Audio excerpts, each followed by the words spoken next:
ब्रह्मणो नाथ मानस्य कीरे युक्त ग्रामणो यो अविता सुशिप्रः सुत सोमस्य सजना स इंद्रः सदा प्रेरणा पूर्ण काजो कृशों का जिन्होंने रचा ब्रह्म के याचकों को वही शब्द करता सुरक्षक सुशिप्रः सदा सोम सुत का वही इंद्र लोगों। वह इंद्र अर्थात परम ऐश्वर्यवान परमेश्वर कैसा है, इसकी चर्चा हम लोग इस इंद्र सूक्त में कर रहे हैं।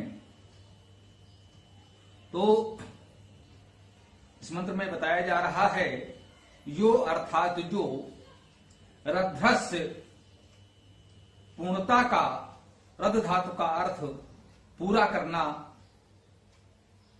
मुख्य रूप से है। इसमें पक्व होना, शुद्ध होना, निर्दोष होना के अर्थ भी हैं। तो जो पूर्ण है, निर्दोष है, निर्दोष होगा तभी तो पूर्ण माना जाएगा। जो दोषों से ग्रस्त है उसे हम पूर्ण मनुष्य भी नहीं कह सकते। यहां तो हम परम ऐश्वर्यवान की, उस परमेश्वर की चर्चा कर रहे हैं। तो वह रध्रस्य पूर्ण का, निर्दोष का, चोदिता प्रेरित करने वाला है। जो पूर्ण है, निर्दोष है, उसको उसकी प्रेरणा मिल रही है, मिलती है, मिलनी चाहिए। तो एक संदेश ये कि उस ईश्वर से जुड़ने के लिए, उस परमेश्वर की प्रेरणा, उसका मार्गदर्शन, सानिध्य प्राप्त करने के लिए हमें निर्दोष होना चाहिए, पूर्ण होना चाहिए। वैसे यह तो सत्य है कि पूर्ण वह परमेश्वर ही है। हम पूर्ण तो नहीं हो सकते, उस दिशा में प्रयास तो कर सकते हैं। हम 100% निर्दोष नहीं हो सकते, परंतु यथासंभव दोषों से बचने का प्रयास तो कर सकते हैं। अपनी सामर्थ्य भर हम दोषों से बचें, निर्दोष होने का प्रयास करें, इतना तो कर सकते हैं। तब हमें उसकी प्रेरणा प्राप्त होती है। तो जो पूर्ण है, निर्दोष हैं, उनको प्रेरणा मिलेगी, केवल उनको नहीं। यह कृशस्य, यह अर्थात जो कृशस्य, जो कृष का, जो कृष है, कृष का सामान्य अर्थ हम लोग जानते हैं। जो दुर्बल होते हैं, होते हैं, कहते हैं कृष काय, वो कृष है। जो दीन दुर्बल हैं, यहां ये भाव ग्रहण करना चाहिए, वो उनको भी प्रेरित करने वाला है। एक अर्थ में ले सकते हैं कि जो पूर्ण है, परिपक्व हैं, पक्व होना भी अर्थ आया है रद धातु में। तो जो पूर्ण है, परिपक्व है, निर्दोष हैं, वो भी उसके हैं। और जो कृश हैं, दीन दुर्बल हैं, वे भी उसके हैं।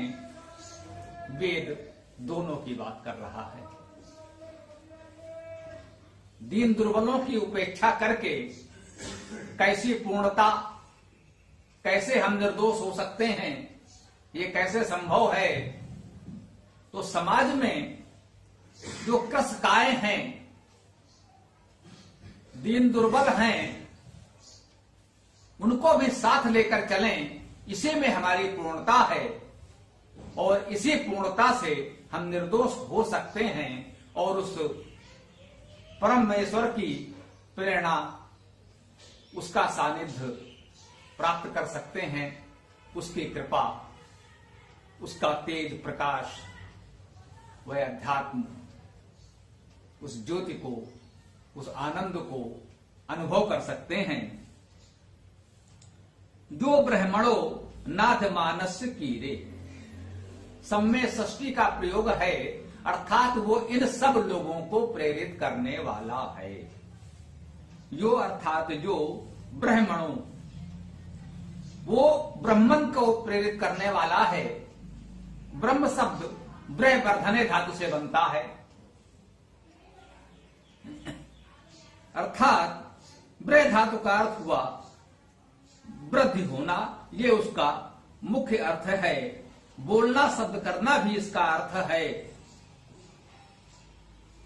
उठाना उद्योग करना भी इसका अर्थ है। ब्रह धातु में इतने विशिष्ट अर्थ हैं, इसीलिए हम परमेश्वर को मुख्य रूप से ब्रह्म भी कहते हैं। वह वृद्धिगत है, सबसे बड़ा तो है ही, अभिवृद्ध है, वर्धित है, सबसे बड़ा है, इसलिए ब्रह्म है। वह सबको बढ़ाने वाला है, उठाने वाला है। उद्योग करना का अर्थ भी है ऊपर ले जाना, लोगों को उठाना, ये इस ब्रह्म शब्द का अर्थ है, ब्रह धातु का अर्थ है। तो जो लोगों को बढ़ाता है, उठाता है, वह ब्रह्म है। इसके साथ ही इसमें अर्थ है शब्द करना, बोलना। लोगों को यदि उठाना है, बढ़ाना है, तो शब्द करना पड़ता है, उन्हें सिखाना बताना पड़ता है, उपदेश करना पड़ता है। वह सबको आगे बढ़ाता है, ऊपर उठाता है। इसके लिए वो उचित मार्गदर्शन शब्द करता है, उपदेश करता है, निर्देश करता है। तो ये शब्द करता जो है वह भी इस ब्रह्म का प्रमुख लक्षण है। वृद्धि करना, शब्द करना, उठाना, बढ़ाना, ये अर्थ हुए ब्रह धातु के। तो ब्रह्मणो अर्थात इन गुणों से युक्त का, हमको उस ईश्वर को प्राप्त करने के लिए इन गुणों को भी धारण करना है। अब तक हमने जो चर्चाएं की, रध्र पूर्ण निर्दोष होना, कृशस जो दीन दुर्बल हैं उनका भी ध्यान रखना, जो ब्रह्म है अर्थात हमें वो ब्रह्म के गुण भी अपनाने हैं। लोगों को आगे बढ़ाना है, उठाना है, शब्द करना है। जिनको उचित मार्गदर्शन की आवश्यकता है उन्हें हम उचित मार्गदर्शन करें, विद्या का दान करें। यह इसमें अर्थ समाहित है। नाधमानस्य की रे, नाधमान, इस नाद धातु का अर्थ है याचना करना। जो याचना करने वाले हैं, याचक हैं। हां, जब हमने पहले ही चरण में चर्चा की रध्रस्य जो पूर्ण है, निर्दोष है, तो तुरंत उसी के साथ कहा कृशस्य जो दीन दुर्बल हैं। जो हमने कहा जो ब्रह्म हैं, बड़े हैं, उठाने वाले, बढ़ाने वाले, सामर्थ्यवान हैं। तो साथ में कहा नाद मानस्य जो याचना करने वाले हैं, याचक हैं, अर्थात साधनहीन हैं, याचना कर रहे हैं, उनका भी ये महत्वपूर्ण है। ये द्वैत है, कह सकते हैं परस्पर विरोधाभास है। समाज में विभिन्न प्रकार के लोग हैं, हमें सबका ध्यान रखना है। वो सबकी बात कर रहा है। यदि आज की शब्दावली में कहें तो उद्योगपति भी, उनका कर्मचारी श्रमिक भी, विद्वान भी, भिक्षुक भी, हर स्तर के लोग उसके अपने हैं। वो किसी एक का नहीं, किसी एक वर्ग का नहीं। उस परमेश्वर के समक्ष तो सब एक समान हैं। जब हम उसके साथ आ जाते हैं, कहते हैं ना कोई बंदा रहा और ना कोई बंदा नवाज। उसके समक्ष तो चक्रवर्ती सम्राट भी उसी स्तर पर है जिस स्तर पर नाधमान याचक है। तो जो ब्राह्मण हैं, बड़े हैं, और जो याचक हैं, कीरे, की धातु से ही बनेगा, करने वाले। हाँ, ब्रह्म है, नादमान है, याचक हैं, और कीरे करने वाले। जो कुछ करते हैं, निष्क्रिय तो नहीं रह सकते। जितनी जिसकी सामर्थ्य है उसके अनुसार कुछ करते रहें, अपने सामर्थ्य पर करें, थोड़ा करें, बहुत नहीं कर पा रहे हैं तो कुछ करें, तो जितना कर सकते हैं उतना करें। नादमानस की रेह, ये भी षष्ठी में है, कर्म करने वालों का, कर्मशीलों का। युक्त ग्रामीणों, युक्त हम जानते हैं संयुक्त, जुड़ा हुआ। ग्रामीणों अर्थात शब्द वाणी। गुरु धातु का अर्थ भी शब्द करना है ग्रामीणों में, गो का अर्थ भी शब्द करना है, तो ग्रामीणों है, गुरु शब्द करना धातु है। युक्त ग्रामीणों, जो शब्द युक्त हैं, विद्या युक्त हैं, वाणी युक्त हैं, जिनके पास उत्तम शब्द, वाणी, विद्या है। युक्त ग्रामीणों, यो अर्थात जो, अविता, अविता अर्थात और रक्षणे धातु है, और धातु का मुख्य अर्थ रक्षण करना, पालन करना है। यो अविता अर्थात रक्षण करने वाला, पालन करने वाला। तो जो शब्द युक्त है, अर्थात सहज भाव से कह लें जो जानकार है, विद्वान है, जिसने विद्या पढ़ी है। युक्त ग्रामीणों, यो अविता, जो रक्षक है, पालक है। सुशिप्राह, जो उत्तम क्षरण करने वाला भी है। शिप धातु का अर्थ क्षरण करना भी है, इसका एक अर्थ योग्य होना भी है। सुशिप्राह, सु अर्थात उत्तम, शिप्राह क्षरण करने वाला और योग्य व्यक्ति। तो हम कहें कि भाई क्षरण करने की बात क्यों कर रहे हैं? हाँ, जो दोष दुर्गुण कसाय कलमश हो जाते हैं उनका क्षरण करना होता है। घर में जो भी कूड़ा करकट कचरा एकत्र हो जाता है तो उसको हटाना होता है, तो क्षरण की भी आवश्यकता होती है। जैसे पहले निर्दोष का प्रयोग हुआ, दोषों का क्षरण करना, तभी तो निर्दोष होंगे। तो क्षरण करना है, तो जो कुछ अनुचित है, अलाभकारी है, हानिकर है, उसका क्षरण करना, और यह तब संभव है जब योग्य भी हो। इसलिए इसमें दोनों ही अर्थ समाहित हैं। योग्य होना भी है, आप में ये योग्यता होनी चाहिए कि क्षरण करें तो किसका करें।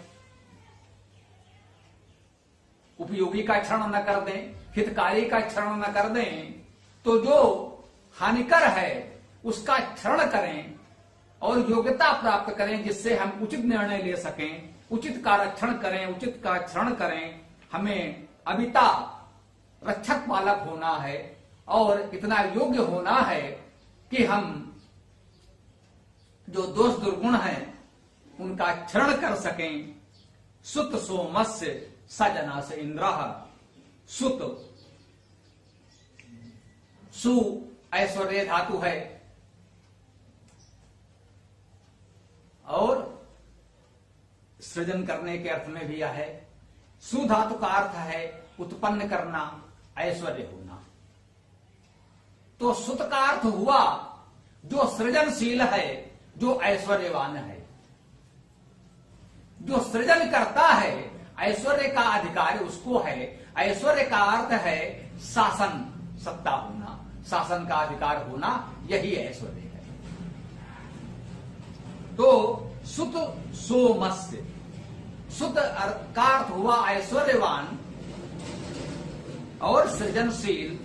सोम शब्द में भी यही सु धातु तो है, परंतु विशेषता है सुत सोमस्य दो क्यों कहे, एक से चल जाता। सु धातु इसमें भी है और सु धातु इसमें भी है। यहां सुत है, ता प्रत्यय है, अर्थात वो ऐश्वर्य और सृजन से युक्त है। सोम में मां प्रत्यय है, जैसे क्रिय से कर्म, ध्रिय से धर्म, जन से जन्म, अर्थात उसी को भाव रूप दे दिया गया क्रिया को, और सो कहा है। तो सो में सु धातु है, सु और सु दोनों धातुएं होंगी। तो सृजन ऐश्वर्य और सुप्रेरणे धातु है, प्रेरणा का अर्थ भी इसमें है। एक सो अंत कर्मणि धातु भी है, जिसका अर्थ होता है अंत करना। सो अंत कर्मणि, तो वो अंत करने वाला भी। सृजन है, ऐश्वर्य है, प्रेरणा है और अंत करना है। इसे हम लोग क्या कहते हैं? सृजन, पालन और विलय, प्रलय। ये समस्त शक्तियां उस सोम शब्द में समाहित हैं। ये सोम हम उसी परमेश्वर इंद्र के लिए ही प्रयोग कर रहे हैं। इंद्र अर्थात परम ऐश्वर्यवान परमेश्वर, वह सोम भी है। तो वह सोम है, सृजनशील है, ऐश्वर्यवान है, संपूर्ण सृष्टि का पालन शासन भी वही करता है और अंत भी वही करता है। जब तक चल रही है सृष्टि, वो उसका संचालन करेगा, शासन करेगा, सृजन करेगा और प्रेरणा भी करेगा हमको कि हमें कैसे इस सृष्टि की व्यवस्था में रहना है। वो प्रेरणा भी देगा। और चूंकि इस सृष्टि का सृजन हुआ है, जन्म हुआ है, इसलिए इसका अंत मरण भी निश्चित है। जो जन्मा है वो मरेगा, जिसका जन्म होता है उसकी मृत्यु भी निश्चित होती है। भले ही जीवन काल कितना भी लघु या दीर्घ क्यों न हो, एक दिन ये पृथ्वी, सूर्य, सौरमंडल, ब्रह्मांड सबको समाप्त होना है, अंत होना है। तो वह उस सब का अंत करने वाला है। तो सोम शब्द का अर्थ हुआ सृजन, ऐश्वर्य, प्रेरणा और अंत। इन सब का सुख है वो, इन सब से युक्त है वो।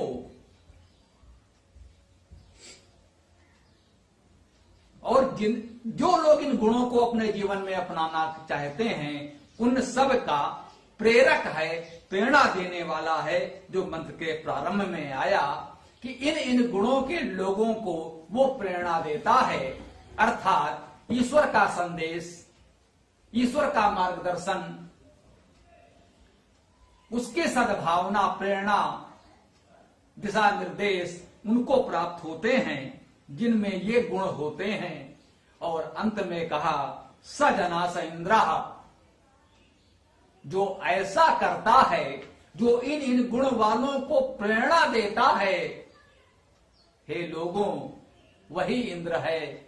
स जना से इंद्रा, हे लोगों वह इंद्र है, परम ऐश्वर्यवान है, परमेश्वर है। वो एक है, एकमात्र है, वही परमेश्वर है। उसे जाने, समझें, अपने भावना के अनुसार साधना, उपासना, प्रार्थना करें, उसके साथ जुड़े रहें, तो इसी में हमारे जीवन की सार्थकता है। ओम शांति।